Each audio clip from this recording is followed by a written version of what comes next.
What's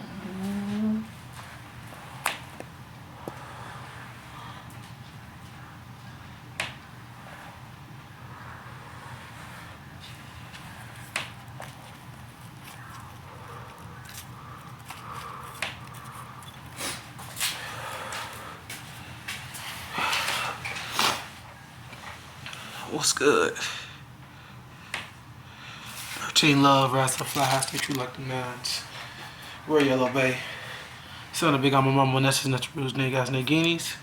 Want to do a quick video on a subject dealing with warfare.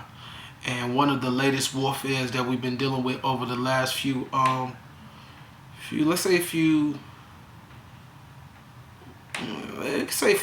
years, but let's say last 100 years.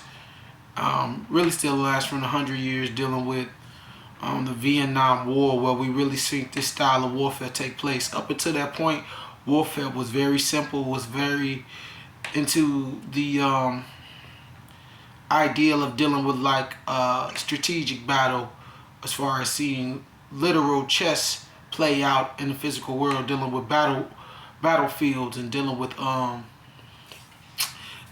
different, you know what I'm saying, dealing with different strategies. Everything was right in the front. Where in Vietnam, dealing with that war, you had the first war where we were dealing with, it was about, dealing with guerrilla warfare. You had the natives of Vietnam use their tactics based on what they had as far as resources in the environment they were in, and their knowledge of the environment, their know-how of the land. And quiet as it's kept, it's one of the wars that the so-called, these United States have always had respect for, and always kind of want to keep under the rug, because some would say they lost that war. And guerrilla warfare is a strategy that has been used ever since then. And it has transcended beyond the battlefield and has come into the everyday norm, dealing with just street gangs and violence in general. Where we're all living out this guerrilla, Rambo-like warfare mentality. And to the point that we even think that we are supposed to attack these oppressors, supposed to attack these so-called enlightened ones. No, not enlightened, sorry.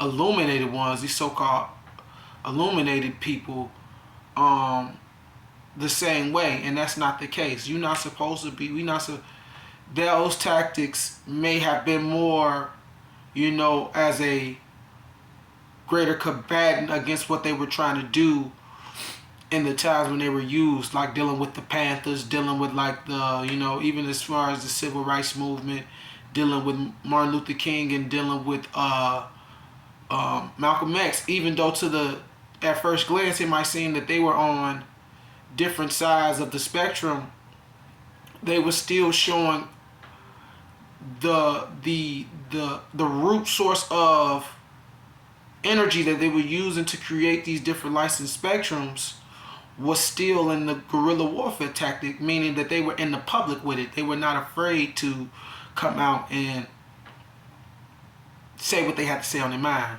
however they went about it. So guerrilla warfare is something that we have been learning since then. And I feel like the powers that be actually used this, even though it was a loss, as a way of getting the masses to destroy themselves. Because the most powerful thing about guerrilla warfare is the ability, the act of surprise, the act of uncertainty, you know what I'm saying? The ability to get your own opponent to not know exactly what to do when the moments take place. And that's what the Vietnams did. And quiet as it's kept again, a lot of the Vietnams actually were telling a lot of the so-called black slaves, or not slaves, black soldiers, that they actually weren't supposed to be a part of that war, and they were actually their forefathers and foremothers of the world, and they was actually the caretakers of the world and the overseers of the world, the so-called masters of the world. Now, as far as the universe, we'll get to that in another video, but we're just talking about guerrilla warfare and how it has plagued our society ever since the so-called these United States decided to implement it into their programming of keeping the masses destroying themselves, aka hiding genocide with a blanket of not necessarily victimless crimes, but what's what I'm looking for? What I'm looking for? Not a victimless crime, but they use it. They use it to they cover it up with voluntary destruction. Like you chose to destroy yourself, so you chose to lock yourself up. You know what I'm saying? And that's what they do. But we're in a different time now. Because what the Panthers did and Martin Luther King did and Malcolm X and the Civil Rights Movement and Marcus Garvey and Noble Drew Ali and all of these, twin dragons, as I like to call them, that was really out here trying to, keep the balance of the planet and really bring everybody back into their natural senses, which is ultimately equilibrium, ultimately is balance. People are trying to still pick a side of good and evil, and these are just words that hold a certain energy and vibration that we all have experienced outside and inside of us. You know what I'm saying? So these are things that are just a part of the construct and a part of the reality, and might possibly, well, no, it tells you, and even in the laws of the cosmos, that is a part of this universe. So with that in mind, don't allow yourself to be swayed in any way. The equilibrium is thine own spirit. It's what you're calling your higher self. It's your ability to observe both polarities and take the good and leave the bad from both sides. And by doing that, it creates something brand new and more unique, but can be still harmonious and familiar to certain beings that may have never synced it before.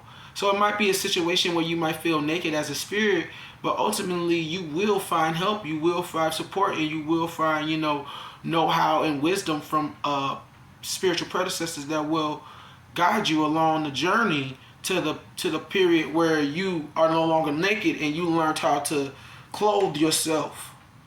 You're clothing your own self, you know what I'm saying? You're not allowing other ideas, other, forms of thought to secure your sanity. And so guerrilla warfare is something that they use because they know it, they've seen it. And people get lost because you have a lot of people still trying to use their tactics, but the spiritual warfare has even manifested itself into a different form now, where it's no longer spiritual guerrilla warfare, but we must have spiritual intelligence agencies. It's going to the what they call them. That's not the word I look for. They lucky I can't think of it, but you know exactly what I'm saying, and that's ultimately the point I'm coming to. We are in a time now where you must be more stilled, not only inside of your body, but instilled inside your mind, to be able to strategically plan and make moves, as they call espionage.